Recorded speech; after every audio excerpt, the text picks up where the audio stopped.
Hello everybody. Today I'm going to tell the story of a flyweight boxer from London, active late 20s, early 30s, by the name of Harry Connolly from Highbury in North London. Now we hear a lot these days about mental health in life, in sport and in boxing. And there's no doubt that there is a much greater public perception now about mental health issues, despite the fact that a lot of men of my generation kind of they pour scorn on it and kind of doubt whether or not people have gone soft these days. Well, I say bullshit to that. Mental health has always been a problem. And we talk about the old timers and that, they would have handled things differently. They had a much tougher world, etc. They took things on the chin more. They were far less prepared perhaps to discuss their emotions, and they kind of just got on with it. Well, you go back to those old times in the 1920s, say, for instance, and was it really that different? There was a generation of children there who had no father because their father had been killed in the First World War. Equally, they may have a father in the house who has been damaged by shell shock. And this was so common. And to see your father perhaps sitting there screaming at night, struggling to get through the day, must have had an impact on people. There was a Great Depression in 1929 that affected everybody.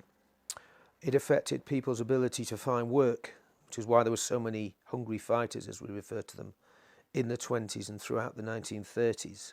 There was no welfare state. If you got into trouble, you had no money, you're pretty much on your own. And that must surely have led to huge issues within families.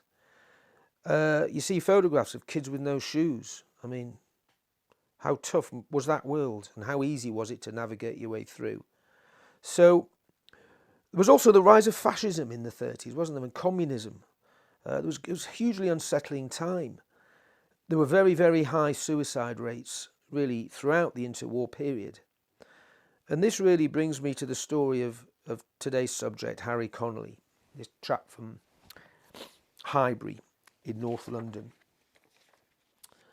Now, Harry, he's born, I've not been able to pinpoint an exact date of birth, but I'm pretty sure he was born in 1906 in North London.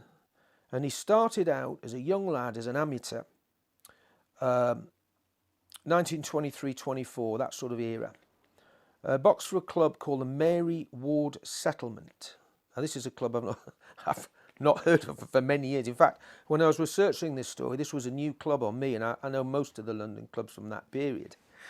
Its premises were on Tavistock Square, which is just off Tavistock Place in North London, getting towards towards Highbury. Now, Mary Ward was a suffragette and a pioneer towards easing the conditions of the poor in London from the 1880s onwards.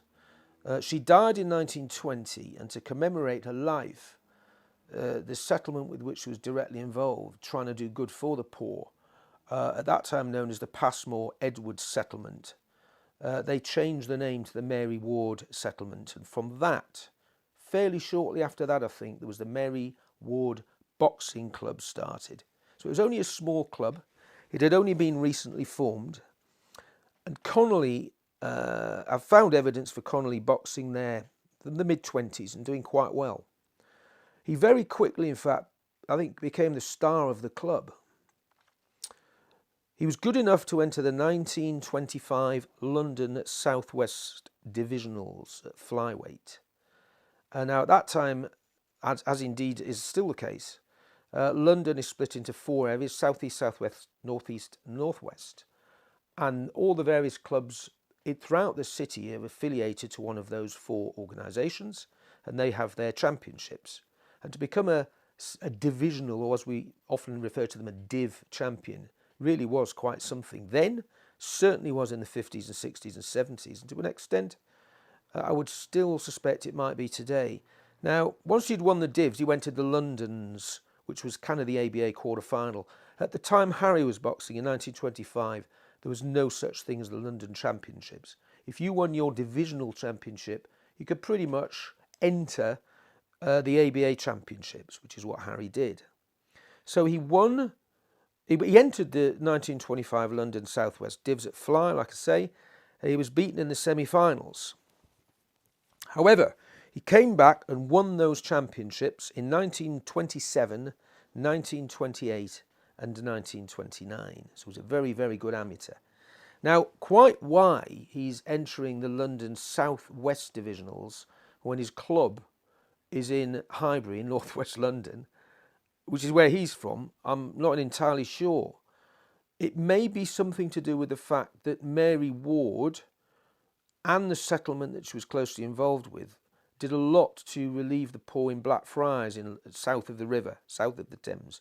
That might be some sort of affiliation there, I'm not sure, but I can't work out precisely why he was entering the Southwest London Divs when he was from Northwest London. But that said, that's what he did. So having won the championship in 1927, Southwest Divs, he entered the 1927 ABA Championships. At that time, you could more or less just enter these things. If you felt you were good enough, you just put your name forward. You needed some degree of credibility, and being a divisional champion would certainly be enough to get Harry on the rosters, if you like, for those championships. So in 1927, there was quite a number of entrants at flyweight. He got all the way to the final, and he was beaten by a chap called W.H. Ellis, who later boxed pro, not particularly successfully. Ellis was from the Limehouse and Poplar Club. Having won the Divs again in 1928, he entered the ABAs again in 1928, and this time he got to the final again and was beaten by Cuthbert Taylor of Merthyr. Now, Cuthbert Taylor is a fascinating character about whom I'm going to very definitely be doing a special like this in the not too distant future. Cuthbert was a black man from South Wales, and he was ABA champion, Welsh champion, and because of the colour bar at the time in British boxing, he was unable to contend eliminators for the British title, which I think is very unfair. And there's a very big story to be told about Cuthbert. He's a very good fighter. So in the final of the 1928 championships, Cuthbert beat our man Harry Connolly. He then went to the Olympic Games in Amsterdam, did Cuthbert, and he got through to the quarterfinals. Because Harry was the beaten finalist, he was put on standby, first reserve if you like. Had Cuthbert been injured, Harry Connolly would have been at the 1928 Amsterdam Olympics. However, he didn't go. Now the following year, 1929, again winning the Divs, he then enters the ABAs again. And this time he gets through to the semi-final, and he's beaten on quite a controversial decision by a chap called A. Mintz of the Columbia Boxing Club. And that caused some degree of upset, did that, because the decision was very unpopular. Mintz went forward to the final and lost to a guy called Tommy Pardoe of Birmingham. Now, Tommy went to the 1932 Olympics as the Great Britain representative, and again at flyweight. He got as far as the final four, and in those days, the two losing semi-finalists had to box off for a bronze medal. Today, they both get bronzes.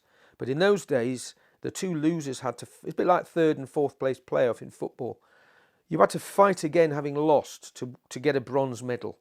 And Tommy lost. he lost to a Mexican kid. Again, that was a controversial decision. So Pardo missed out on a medal. But there is Harry Connolly boxing at a very, very high level here. In 28 and 29, the two guys who won the ABAs went on to become Olympic representatives. So that tells you how good Harry was as an amateur. Now, in 1929, I found some references to him. This is one from September 1929. This is after he's had his third ABA entry, and he's thinking about, should I go pro? Should I have another crack at the ABAs? And this comes from the Reynolds newspaper. And as you can see, there's a photograph there of Harry Connolly. And a bit further down in the column, it mentions, for several seasons now, the Mary Ward Boxing Club have been beaten on the post, as it were, from winning an amateur championship. Their star, Harry Connolly, must be the unluckiest lad among our flyweights. For 3 seasons, he's gone right through the 8-stone ranks. to be beaten just at the winning post. Last year, and this is the 1929 season, at the Albert Hall, he was the object of a very doubtful decision. But, although it was very disheartening, Connolly, with his usual sportsmanship, is having another try. He's already very fit, and he's been working in training throughout the summer months for the season of his life, for he means to win the flyweight title this time. Now, actually, what happened there is that he didn't enter. He must have had enough of the amateur game and thought, you know what, I'm going pro. So that's what he did. In January the 8th, 1930, he's definitely applied for a newly instigated BBBFC boxing professional boxer's license. They'd only been in existence for a few months at this point. And he turns over professional, and in his first contest, he's well known now. I mean, this is a well-known amateur in London, so there would be some excitement about this kid turning over. How old is he now? He was born 1906, so 1930. Yeah, he'd be about 20, perhaps 23 years old at this point. So quite old actually for a to go pro. In those days, so many fighters were pro at 17, 18, 16 even younger than that. But because he's been a good amateur and had a few cracks at the ABAs, he's a bit more mature. For his first contest, he boxes at the Holborn, what was known as the Holborn Stadium Club. This was quite a plush building on Holborn, High Holborn, where boxing was held very, very regularly. It was a club there, open to members, a bit like the National Sporting Club had been. And it was somewhere that Harry had boxed many times before, including his Southwest Divisional amateur victories. So he's well used to the venue. He's boxing a kid called Tucker Winch when he makes his debut. Now, Tucker Winch is from Dagenham. Give you some idea about when he turned pro in those days, how it all worked. These days, you might be hand-fed opponents with losing records, or at least very inexperienced, or guys on the way down. In those days, you more or less had to get on with it straight away. They put him in with Tucker Winch. Now, Tucker was one of two boxing brothers. He'd been boxing since February 1928. He was only 17 at this point. He was born around 1912. He turned pro, did Tucker, at 15. His record at this point was 17 contests, won 8, lost 7, drawn 2. It's a 6-rounder, and there's not a lot to say about the contest. It was reported in Boxing News and the London Midday Standard, and it's just shown as a victory for Connolly in his first fight on points in 6 rounds. He was then matched against a guy from Newcastle, a good flyweight called Buck Dryden, just a few weeks later, this time at Premierland in the East End of London, very famous London venue at that time, one of the biggest venues in London. He's matched over 12 rounds on January the 26th, 1930. But it doesn't happen. He pulls out, and in fact, Dryden boxes somebody else. Perhaps 12 rounds at this point might have been a step too far, and he thought, you know what, I want another warm-up 6-rounder. I don't know. But either way, just about a fortnight after that, he goes back to the Stadium Club in Holborn for his second professional fight and boxes a man called Harry Paulding of Bethnal Green. Harry's been around for about a year. His record is 18 wins from 25, so he's pretty good. He's recently beaten Tucker Winch, Harry's first opponent, over 12, so this is a good step up for Harry. Once again, it's a 6-round, and once again, Connolly wins on points. Now, Harry Paulding went on to become, in later life, a referee in the southern area.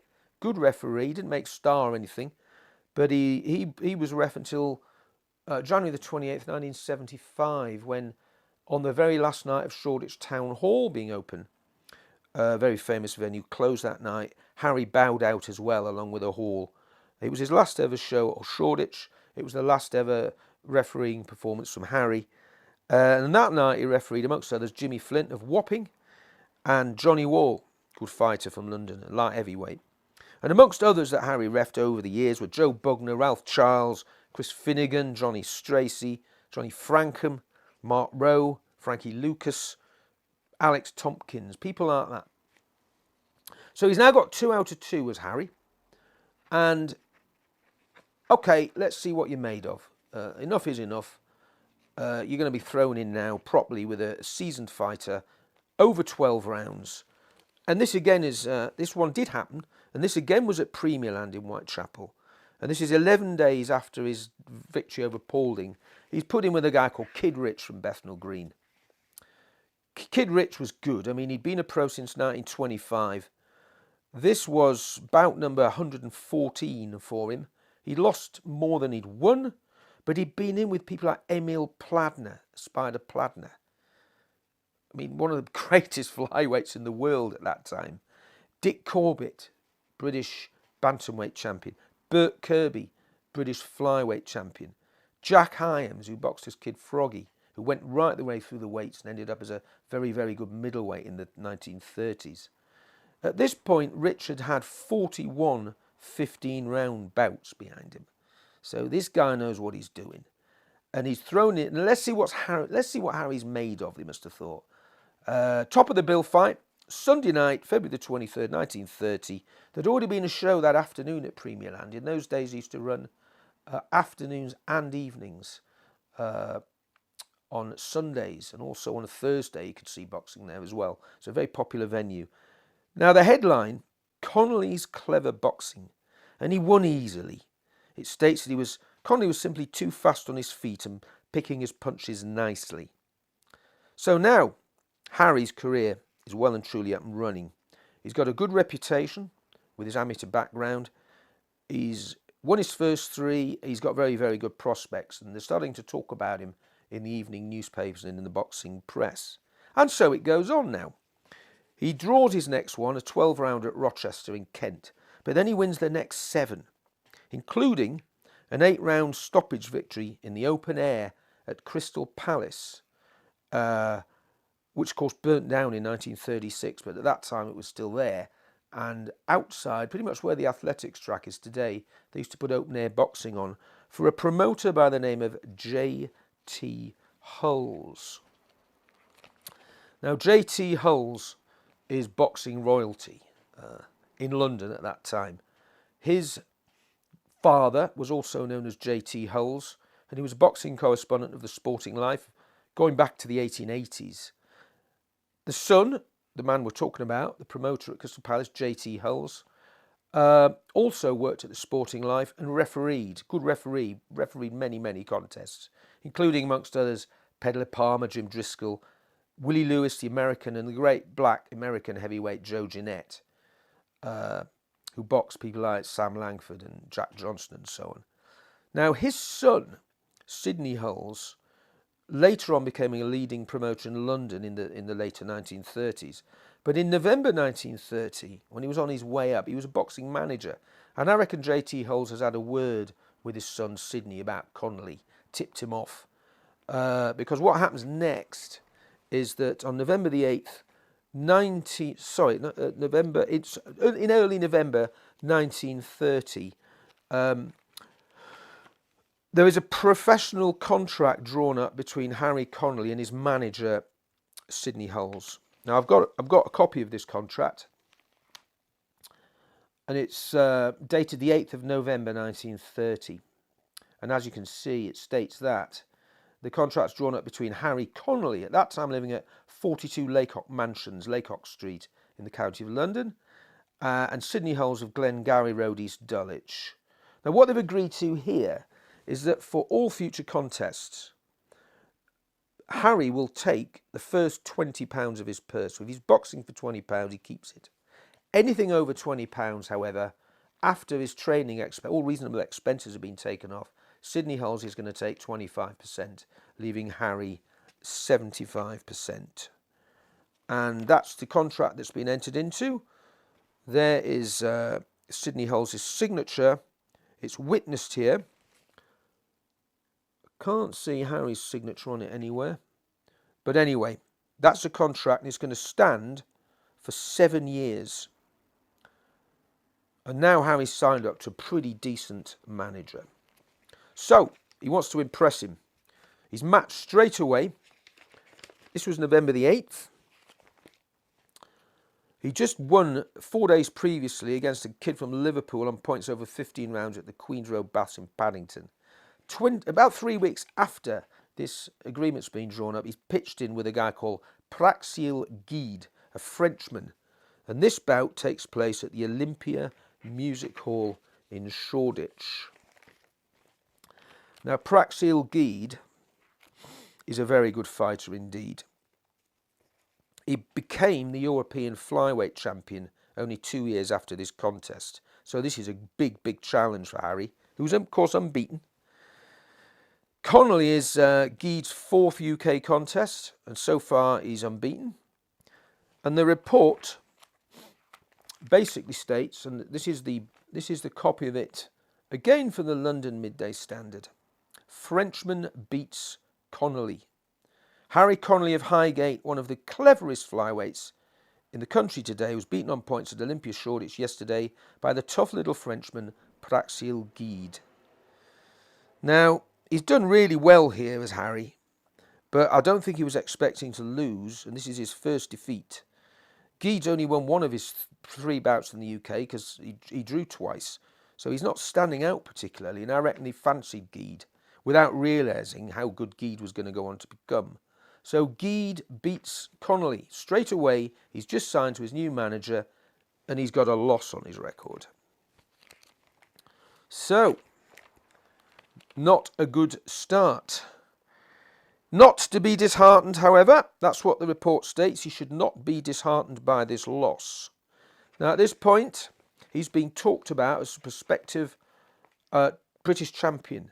And the Southern Area Council of the British Boxing Board of Control at that point picked 4 lads from their area, all of whom were to box each other. Well, 2 contests, winners to fight each other in the final eliminator. They picked 4 flyweights from the Southern area. Harry was one of them. And later on, those contests were ratified as being eliminators, in fact, for the British title. So, having lost to Guide, Harry's matched in the first of these eliminators, January the 12th, 1931 in Marylebone, against a kid from Birmingham called Billy James. Now, at that time, the southern area extended pretty much from Birmingham south, and the northern area pretty much from Birmingham north. There were only 2 areas in England, the south and the north, so the southern area was a hell of a championship to win. So he's boxing Billy James of Birmingham, who was a very good flyweight indeed at this point. And the contest goes, thankfully, Harry's way. He wins on points over 12 rounds. And this contest takes place, as I've said, in Birmingham. The headline here, again from the London Midday Standard, Harry Connolly proves too good for Billy James. It states that although he did not box to his best form in the 12-round eliminating contest at the London Sports Club in Marylebone last night, he was generally a bit too good for Billy James of Birmingham and won a keen contest on points. He appeared trifle fine drawn, so it looks like he might have 1 or 2 weight issues going on. He did not open in his usual free style. He tucked his head on his shoulder and appeared to be looking for a right-hander, which did not materialise. However, the ex-amateur was always the better boxer, and although he missed at times because of over-anxiety, to land a damaging punch, he scored with both hands and put a lot of power behind his punches. So he's come back from his loss. He has now won the first of 2 eliminators, which is going to give him a British title shot against Bert Kirby. So he's very much fulfilling his potential. His new manager now is going to be pleased with his performance. However, in the March, he boxes in the final eliminator against another kid from Birmingham, this time in Birmingham, in front of 5,000 people. This is a man he's taken on called Arthur Boy Edge. Boy Edge was a good flyweight. So in the final eliminator, he loses on points after, I think it was it 12 or 15 rounds? Let's have a look. He lost on points in a 15-rounder. As I say, attendance 5,000. So he's got through the first of his 2 eliminators, but falls at the second hurdle, which would be a great disappointment to him. As anybody who's got that far, that close to British title at that stage, is going to be very disappointed to lose the final eliminator. But up until now, he's pretty much done all that he's been asked of him. He's only got the 2 losses, one to Geed, one to Edge. He's not quite there, but he's still young and he's showing loads of ability. So a bit of a crossroads for him now, though. This loss is a bit of a damaging one. So what's he going to do? He wins his next 5 back. His manager's throwing him in with good lads. He wins them all. He then comes up against Dave Crowley. Very good little flyweight at that time. Dave was the future British lightweight champion in the later 1930s, one of the greats of that decade in British boxing.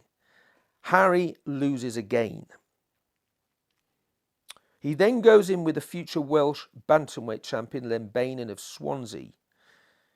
Harry loses again. He then has a return against Boy Edge, who beat him in the final eliminator. And Harry loses again.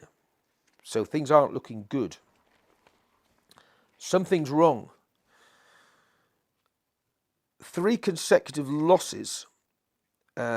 September the 24th, 1931, being the last of them against Boy Edge.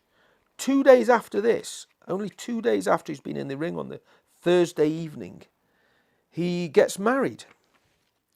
And I found a photograph on the internet, thankfully, rather surprisingly, of the wedding. And he marries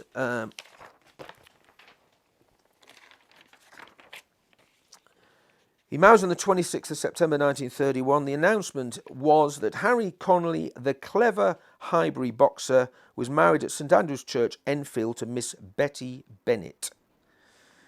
Now, if you look closely at this picture, you'll see that Harry's left hand is bandaged.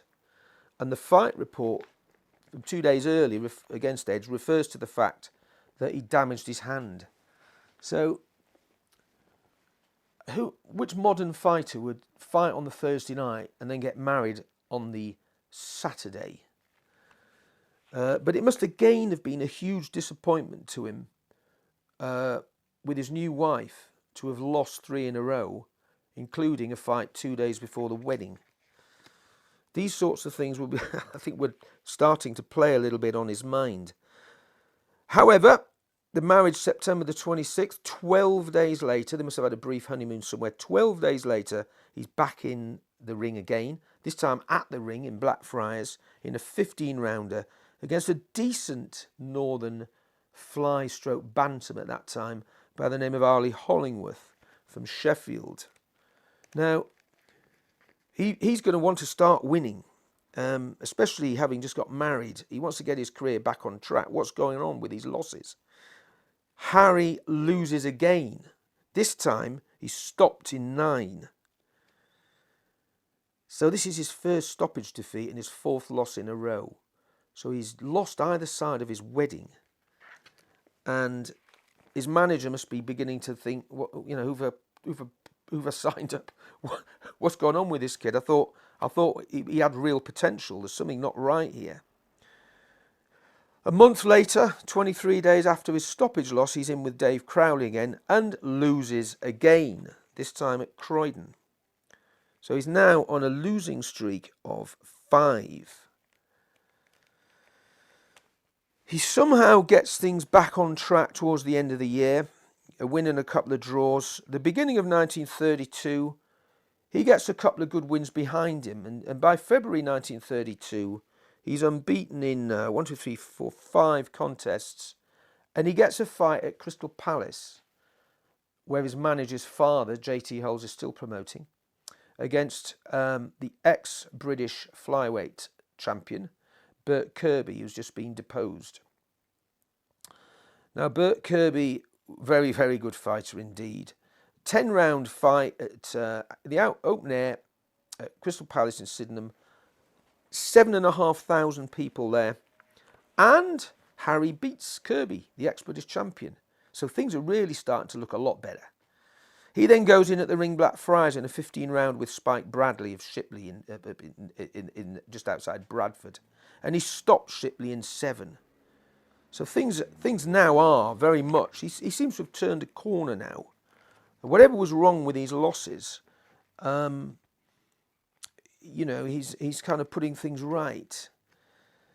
So what happens then is that Kirby wants to return with him, the ex-champion, and the two are matched again on May the 2nd, 1932, again at Crystal Palace.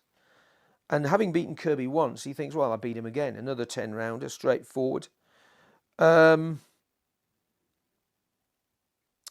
This time, however, well, let's just look at this a minute. This particular let's just try and work out what sort of money he might have been on. Now, I've got the contract for the top of the bill fight on this day, May the 2nd, 32, Crystal Palace. It was Jack Peterson, who went on to become British heavyweight champion, was boxing a lad called Tommy Toner, an Irishman who was based in Newcastle. Now, the contract for that particular fight that day shows that Peterson was getting £100. Now, he really was a big name. He again was an ex-ABA champion, but at heavyweight, he's getting good money. Tommy Toner had fought just the previous year. I've got a contract that he had for fight against another heavyweight called Don Shortland, and he was earning £70 in 1931. So my feeling is, against Peterson, he might have been on £60, £70. Now, if you look at the programme for this, you'll see that the Connolly-Kirby rematch is below, it's the middle of the bill. My feeling is Connolly might have been earning perhaps £40 for this contest, something like that I would expect. Maybe it's 35, 40 quid. Take a few expenses off for training, take his manager's cut off, and Harry's going to be clearing about £25 for this fight. Now, he's newly married. He doesn't want to be fighting for £25, even though that represents probably about 10 weeks' pay for a working man. It's not great money. It's not the sort of money Harry envisaged being on when he turned pro, having been a good amateur. He especially wants to do better than this.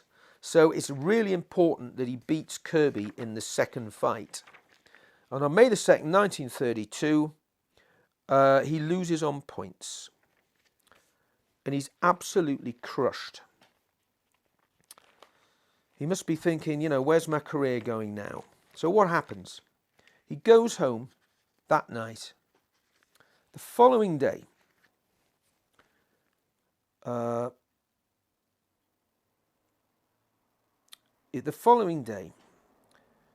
I'll read you this item that appears I got this off the internet. This is the Gloucester Citizen. It states that Harry Connolly, the London bantamweight, incorrect, he's a flyweight, has died in Highgate Hospital from the effects of poison.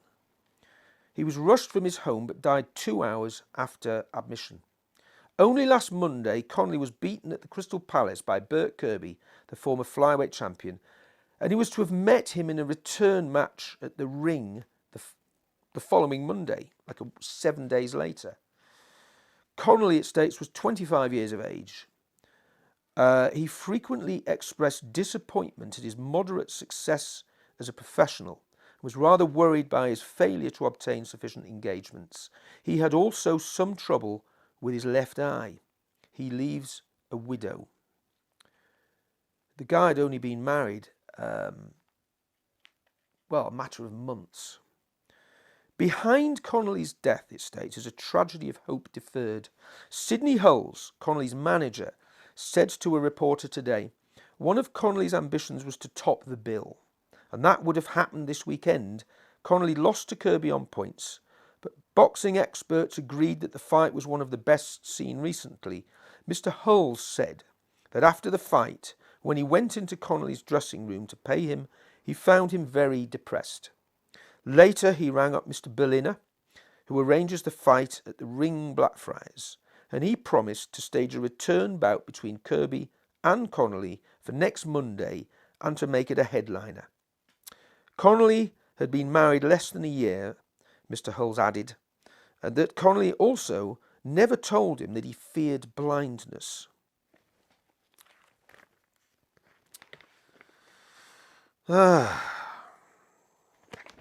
What a terrible thing to happen. The Huddersfield Examiner, commenting on the inquest which happened only a matter of days after his death, Headline, Tragedy of a Boxer, His Fatal Fear of Failure. The verdict of suicide while of unsound mind was recorded yesterday at the St Pancras London inquest on Henry James Connolly, 26, the flyweight boxer who died of disinfectant poisoning. Sir Bernard Spilsbury, the pathologist, said he'd found a malignant growth in the young boxer's throat, which would have proved fatal, so that in any case, his lease of life would have been short. That's basically saying, I've done the post-mortem to find out why he died. Oh, by the way, I found what must be throat cancer, unknown about, and according to the pathologist, would have killed him anyway as a young man. The widow, Mrs. Nellie Connolly of Islington, said her husband had worried about his health because he'd put on a lot of weight lately and he knew it would affect his boxing. He saw a future with no work. She said, he was ill just before Easter, so this would be a matter of weeks before the return with Kirby. And she found, and he told her he'd taken 50 aspirins. She found the empty bottle and took him to a doctor. There he complained of noises in the head, and he was treated for nerves.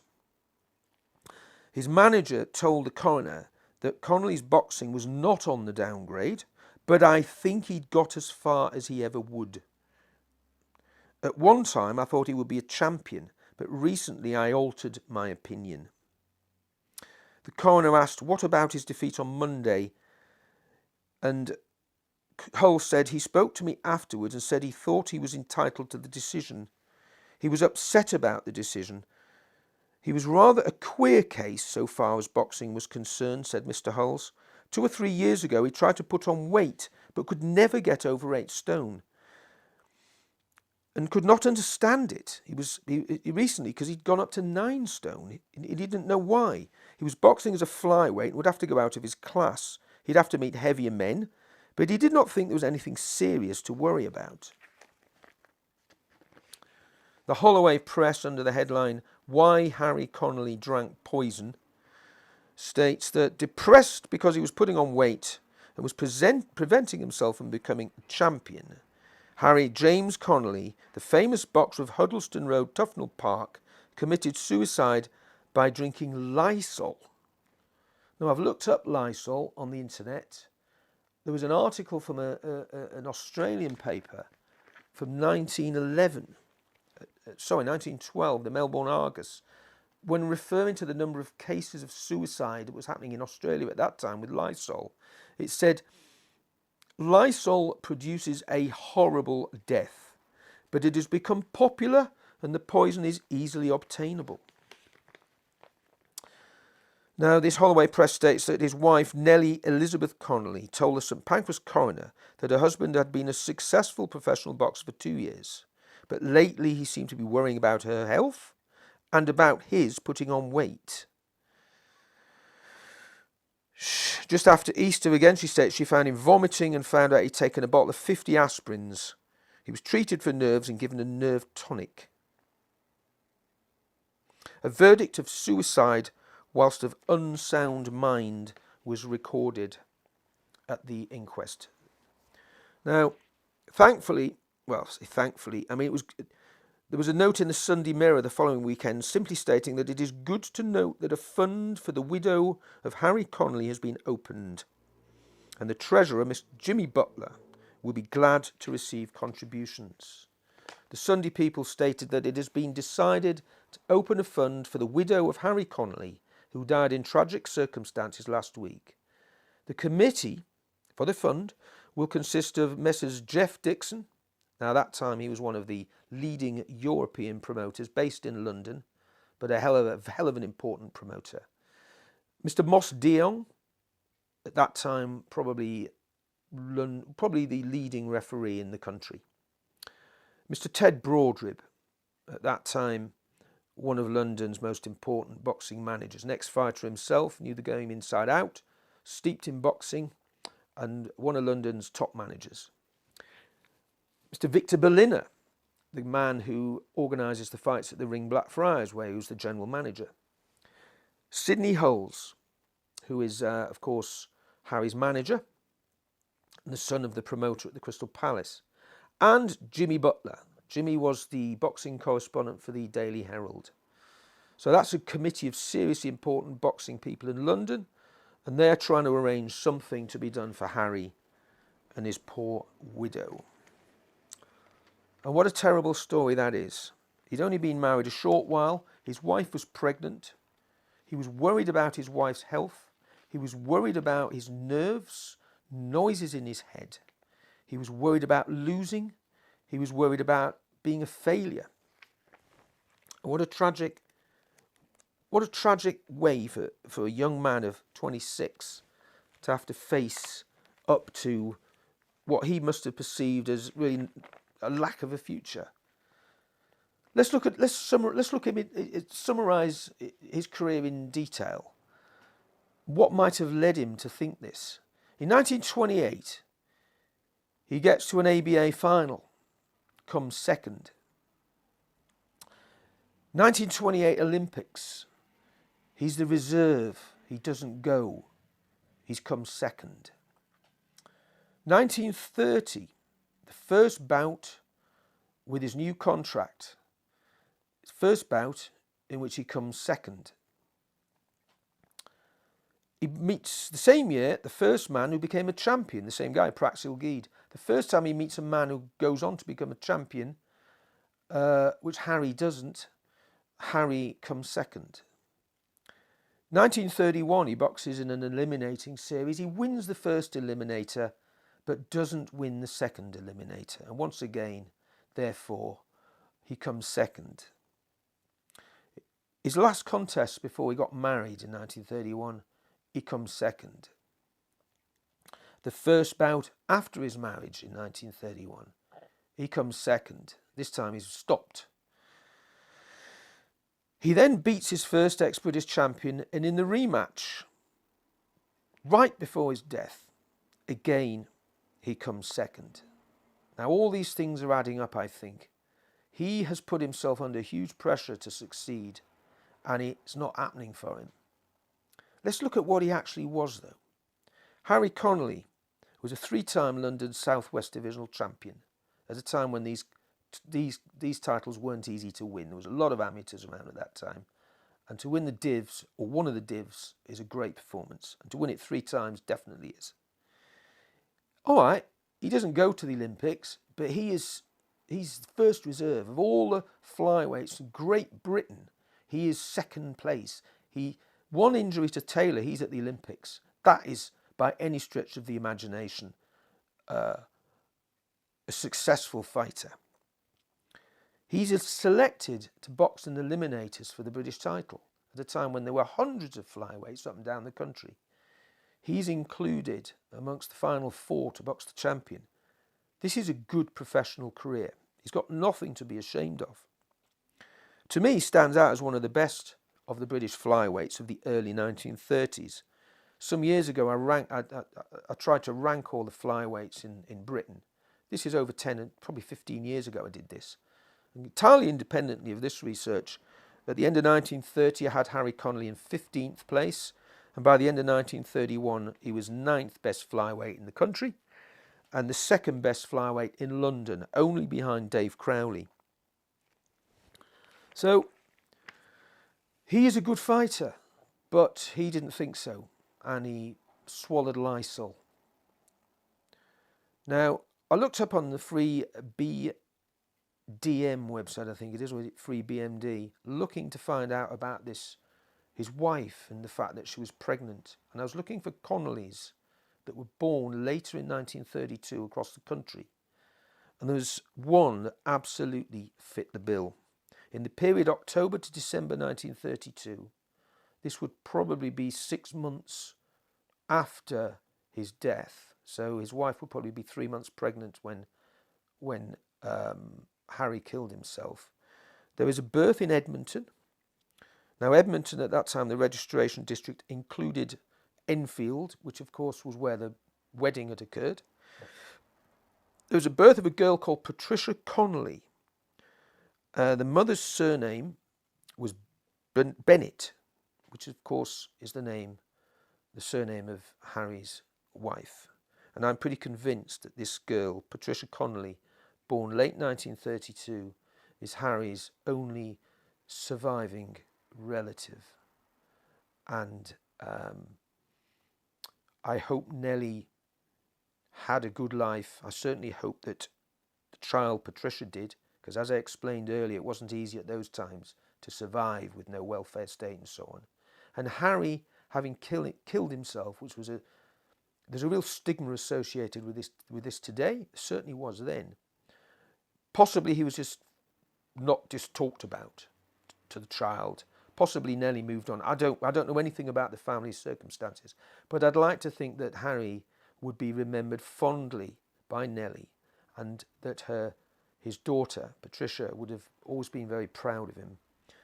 He was a good fighter, and I hope this little story in some way brings him to life and explains that mental health issues, prevalent as they are today, however much they affect all sorts of people, including boxers, this is the way it's always been.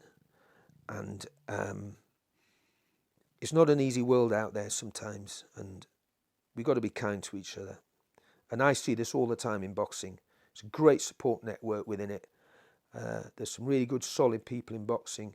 Boxers tend to, or you see them squabbling at weigh-ins and things and pressing their heads together. A lot of the time, once that contest is ended, they're friends for life. They've been through it, something very unique and physically demanding together, and the respect they have for each other will be lifelong. It will last for the rest of their lives. So thankfully within boxing, I generally find that people do care, and that boxers and the people involved in the sport are properly sort of looked after. Not always the case, and it obviously, looking at Harry's situation, that's the way it's always been. So thank you very much.